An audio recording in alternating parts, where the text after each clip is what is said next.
सुनिए, कुछ कहानियां ना सिर्फ डराती नहीं हैं, बल्कि ये याद दिलाती हैं कि कुछ दरवाजे हमेशा के लिए बंद ही रहें तो अच्छा है।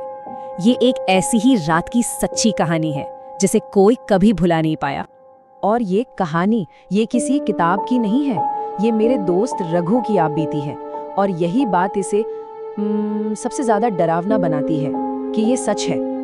तो चलिए सीधे चलते हैं उस रात में, समझते हैं कि माहौल कैसा था। तो बात ऐसी है कि रघु की एक पुरानी बिल्डिंग थी और अगले ही दिन उसे तोड़ा जाना था।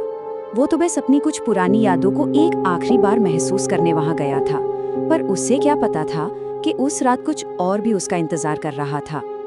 जरा सोच कर देखिए, एक पूरी की पूरी बिल्डिंग जो कल सुबह मलबे का ढेर बनने वाली है, पूरा फ्लोर खाली और हर तरफ एक अजीब सी भारी खामोशी।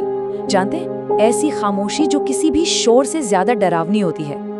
और फिर ठीक उसी गहरी खामोशी के बीच एक ऐसी आवाज आई जिसकी वहां दूर दूर तक कोई उम्मीद नहीं कर सकता था। रात के ठीक 12 बजे सब शांत था। फिर 12:15 बजे ऊपर वाले फ्लोर से एक आवाज आई, जैसे कोई भारी भरकम फर्नीचर घसीट रहा हो। पर एक मिनट, ऊपर वाला फ्लोर वो तो सालों से वीरान पड़ा था, वहां तो कोई रहता ही नहीं था। तो फिर आधी रात को वहां कौन हो सकता था भाई? पहले तो रघु ने सोचा छोड़ो, नजरअंदाज किया, सोचा शायद कोई जानवर होगा। लेकिन फिर कदमों की आहट, बहुत धीमी और ऐसी सोची समझी जैसे कोई जानबूझकर चल रहा हो। और वो आहट वो सीधा उसी के कमरे की तरफ आ रही थी। अब देखिए, ऐसे में कोई क्या करे, डर भी लग रहा था पर हिम्मत भी दिखानी थी। तो रघु ने तय किया कि वो देखेगा कि आखिर माजरा क्या है। हाथ में टॉर्च ली और कांपते हुए हाथों से दरवाजा खोला, बस ये देखने के लिए कि आखिर बाहर है कौन। बाहर गलियारे में घुप अंधेरा था, मतलब बिल्कुल अंधेरा, सिवाय एक चीज के। गलियारे के एकदम आखिर में एक दरवाजा जो अपने आप बहुत धीरे धीरे हिल रहा था। दिल तो जोरों से धड़क रहा था, पर वो किसी तरह डरते डरते उस दरवाजे तक पहुंचा। हिम्मत जुटाकर दरवाजे को धक्का दिया और अंदर कमरा बिल्कुल खाली था, कुछ भी नहीं।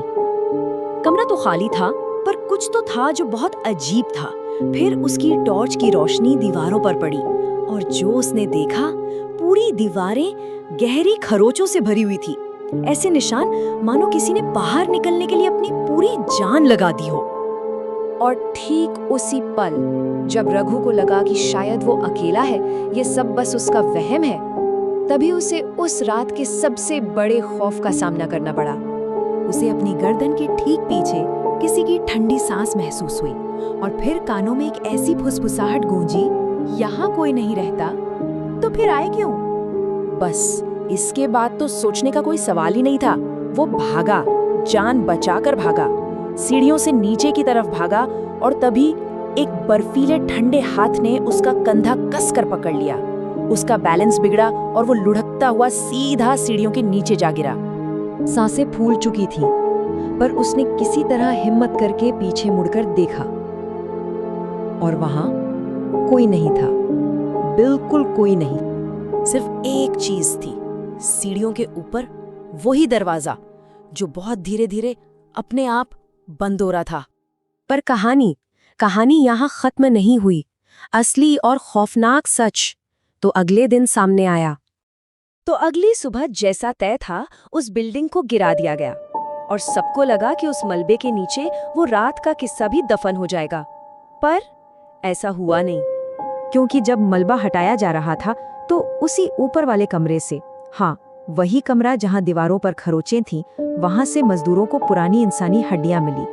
और आज भी रघु यही कहता है कि उस रात जिसने उसका कंधा पकड़ा था, वो कोई जिंदा इंसान हो ही नहीं सकता था। कहते हैं कुछ जगहें अपनी कहानियों को कभी नहीं छोड़ती, वो बस सही वक्त का इंतजार करती हैं। तो सवाल ये उठता है कि हमारे आसपास की दीवारों में ऐसे और कितने राज दफन होंगे जो बस बाहर आने का इंतजार कर रहे हैं।